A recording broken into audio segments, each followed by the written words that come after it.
A towering 90-foot statue of Lord Hanuman, called the Statue of Union, has opened a fresh debate in Texas, igniting controversy over religious identity, free speech, and political rhetoric. While the monument has become a pride symbol for many in the Indian American community, some political figures and religious groups have condemned it, calling it a false god and even a demon. Here's the full story behind the uproar.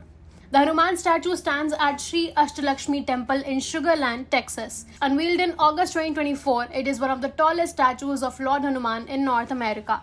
It is called the Statue of Union, named in reverence to Lord Hanuman's legendary role in reuniting Lord Ram and Sita. The statue was envisioned by Sri Chinnajiyar Swamiji and constructed with traditional motifs. For the Indian diaspora in Texas and beyond, the statue symbolizes devotion, heritage, strength, and cultural pride. Many view its architecture and scale as a source of identity and a reminder of religious freedom. The controversy erupted when Republican political leader Alexander Duncan, who is running for Senate representing Texas, posted on X about the statue. He wrote, "Why are we allowing a false statue of a false Hindu god to be here in Texas? We are a Christian nation." In addition, some local church groups protested at the temple grounds when the statue was being installed or during its inauguration. Some of them called the Murti demonic and used harsh words for non-believers.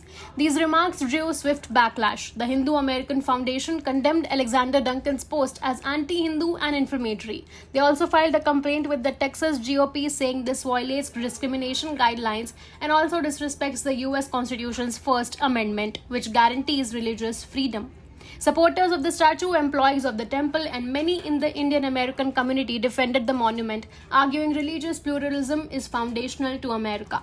They stressed that just because someone does not share their beliefs does not mean those beliefs should be disrespected. Some cultural commentators added nuance. For example, mythologist Devdutt Pattanaik claimed that the statue's gesture, raised arms, is inspired by the Abhay Mudra, a gesture traditionally seen in Buddhist art symbolizing peace and protection.